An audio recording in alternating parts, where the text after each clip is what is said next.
Fast करा देंगे। नमस्ते सर। आनंद कुमार सिंह, आजकल एक और आनंद बहुत चर्चा में है।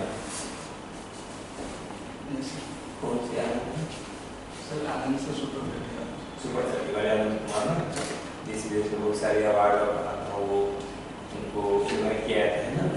एक 2000 वर्ष पहले के भी एक आनंद हुआ करते थे। सर गौतम बुद्ध के प्रिय शिष्य आनंद थे।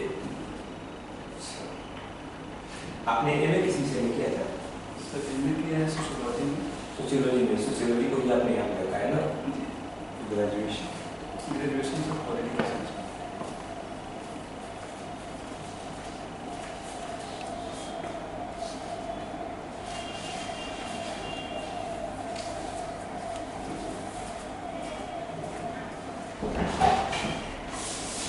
तो उसी क्यों नहीं एमए भी किया पॉलिटिकल साइंस में?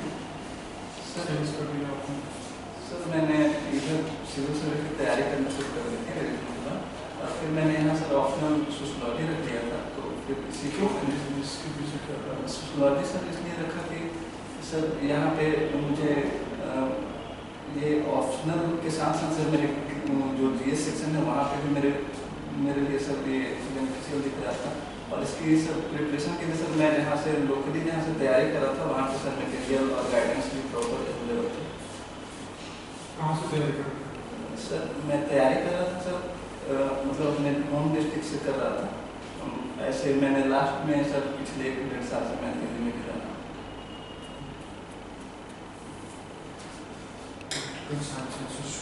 दोनों में पहले कौन आया? Which one came into the question? Sir पहले आया पॉलिटिकल साइंस।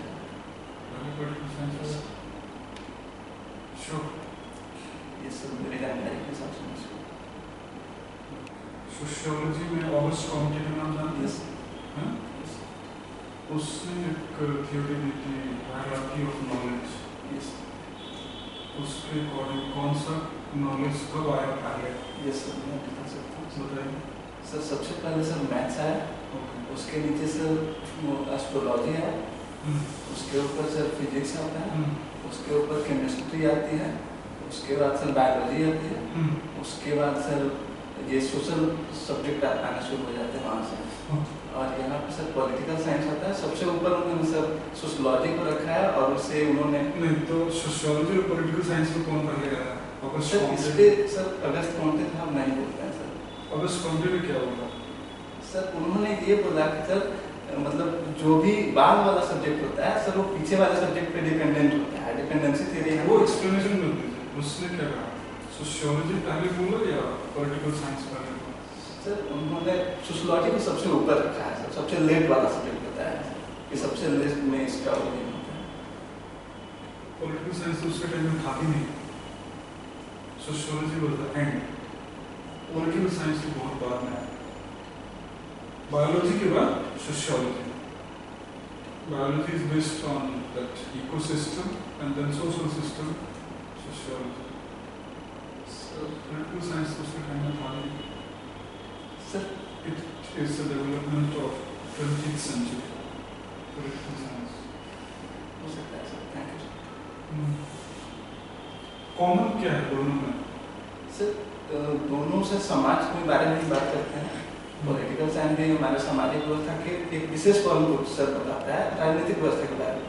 और समाज है पॉलिटिकली समाज के बारे में बताता है, जिसमें पॉलिटिक भी आ जाती है, इकोनॉमिक भी आती है।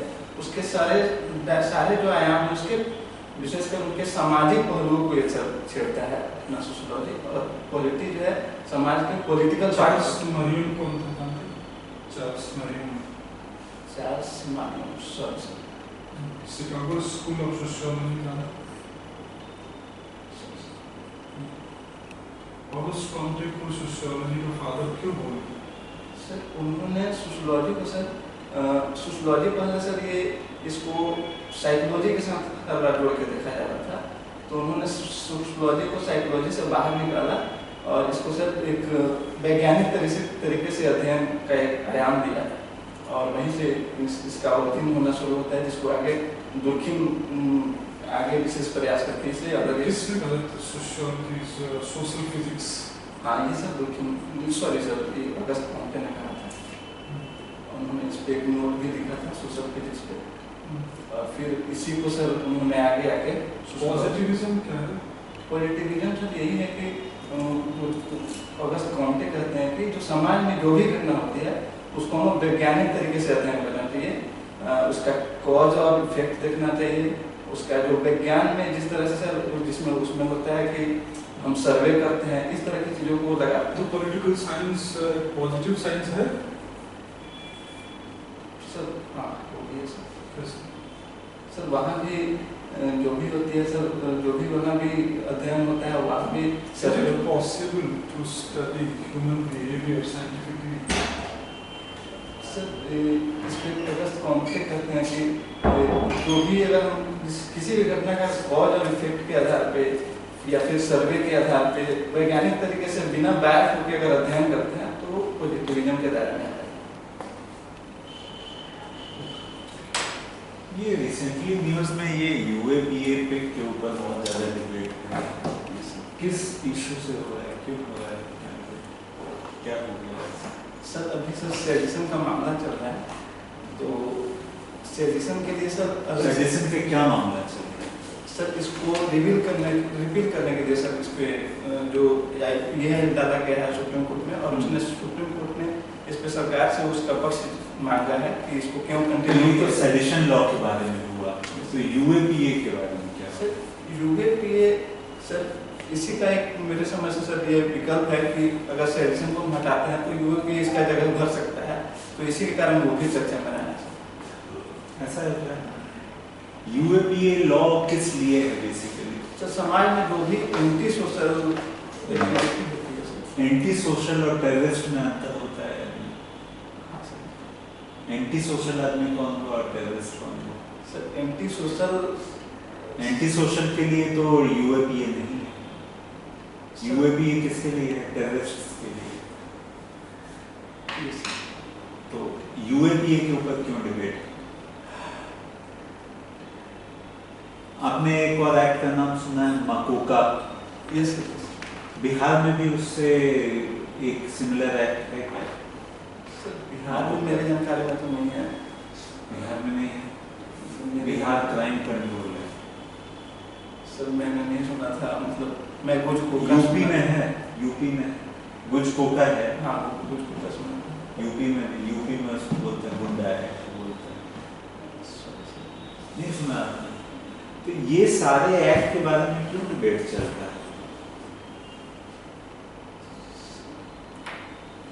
ये एक्ट्स क्या लोगों के राइट्स को इन्फ्लुएंस करता है क्या? सर ये मेनली सर यही टेरर एक्टिविटी को सर कर पाने के लिए लाया गया है, लेकिन सर इसका मिसयूज हो जाता है कई बार। क्यों लाया गया है?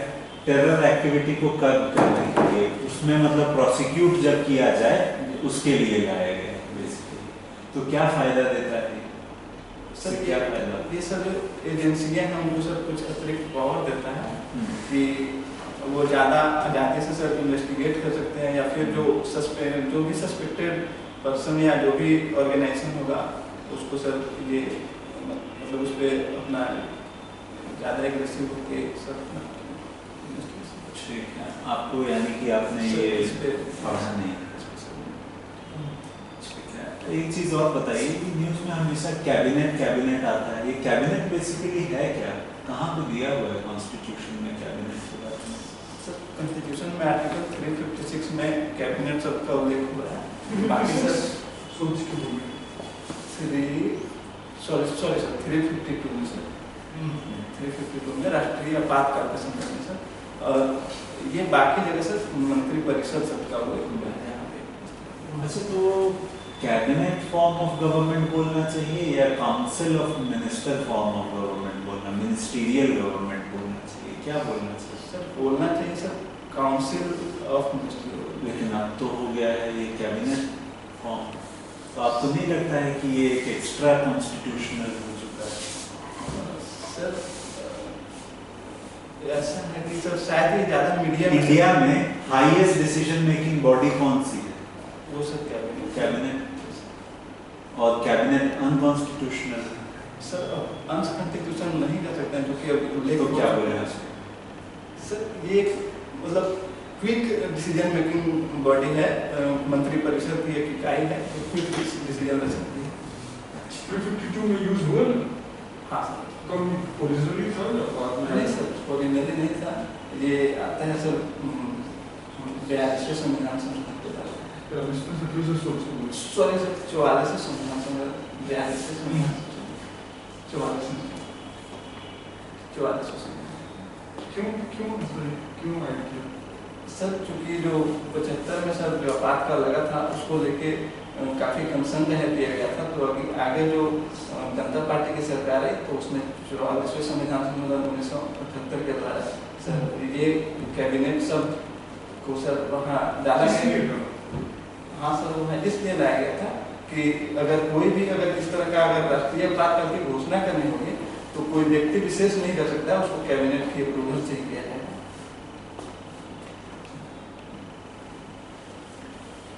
एक चीज आपने बताया, ये बैचलर्स आपने किस चीज में किया है? Political science. यस आप तो गांधी और मार्क्स में कुछ सिमिलरिटी बता सकते सर। गांधी जी और मार्क्स सर दोनों लोग सर एक समतापूर्ण समाज की बात करते हैं, जहाँ सबके लिए सर कोई भी क्लास वर्ग नहीं होगा, सबके लिए सर समान अवसर होंगे। ये दोनों में मेन सिमिलरिटी है। गांधी जी बोलते हैं क्लास नहीं सर, गांधी जी जाति व्यवस्था को कंटिन्यू करना चाहते हैं, लेकिन एक समतापूर्ण समाज के दोनों लोग बात करते हैं, जहाँ सबके पास बराबर और कुछ नीति होगी और सभी बगैर भेदभाव के प्रकृति के संसाधनों पर सबका सम्मान होगा। दोनों में अंतर क्या है? सर दोनों में इसको अचीव करने के साधन के रूप में अंतर है। गांधी जी जहाँ ट्रस्टीशिप और वर्ग समन्वय की बात करते हैं, वहीं मार्क्स वर्ग संघर्ष और क्रांति के द्वारा इसे अचीव करने के लिए। अच्छा, ये नेपाल और इंडिया के बीच में रिलेशन इतना स्ट्रेन्ड क्यों होते जा रहा है? सर इसके कई वजह हैं। अगर थोड़ा पीछे जाके देखें तो सर हाल के दिनों में सर सीमा विवाद को लेकर सर दोनों के बीच में कुछ कसम है। जैसे अभी काला पानी क्षेत्र को लेकर दोनों के बीच में सर अभी कंफ्लिक्ट चल रहा है। तो काला पानी आज का थोड़ी है, वो तो कितने सालों से। लेकिन सर हाल फिलहाल में सर ये क्यों ऐसा हो गया? अभी भारत सरकार वहाँ पे रोड बना रही थी मानसरोवर यात्रा के लिए, जिसे नेपाल सरकार ने आपत्ति बताई थी और एक नया अपना राजनीतिक मैप जारी करके काला पानी क्षेत्र को अपने नक्शे में दिखाया, जिससे दोनों के बीच संबंध में थोड़ी तरक्की बढ़ गई थी। लेकिन इंडिया और नेपाल के बीच में रिलेशंस तो बहुत पुराना है, तो दो इतने क्लोज नेबर्स के बीच में और ऐसा तो पहले कभी हुआ नहीं। सर और भी कई रीजन है सर इस दौरान सब संबंधों में थोड़ी दूरी होने की। सर वहाँ पे जो अभी एनसीपी की सरकार थी, कौन अभी नए? अभी सर शेर बहादुर देउबा जी मुख्यमंत्री बने हैं नेपाली कांग्रेस पार्टी से। उनका क्या स्टैंड है? ये तो उनका एक न्यूट्रल स्टैंड होता है, जो न्यूट्रल स्टैंड जब भी होता है तो भारत और नेपाल के चूँकि संबंध हमेशा से अच्छे रहे हैं, तो हमेशा मतलब अच्छाई की तरफ हम लोग होता है। अच्छा, ये 2000 के बाद से हमेशा रिलेशनशिप जरा बुरे दौर से गुजर रहा है, तो ये क्या सिर्फ एक चाइना एक फैक्टर है और सिर्फ चाइना फैक्टर नहीं है सर।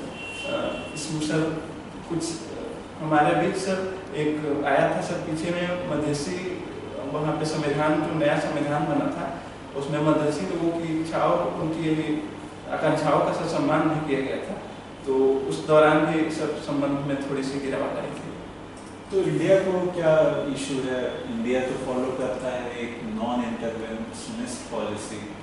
भारत सरकार ने सर उनके संविधान का ऐसा नहीं कि सम्मान नहीं किया था, भारत सरकार ने बस ये बताया था कि इसमें समावेशिता का अभाव है और सारे वर्गों का हित पोषण होना चाहिए, ऐसा कहा था भारत सरकार। जर्मनी में वोट होता है तो जर्मनी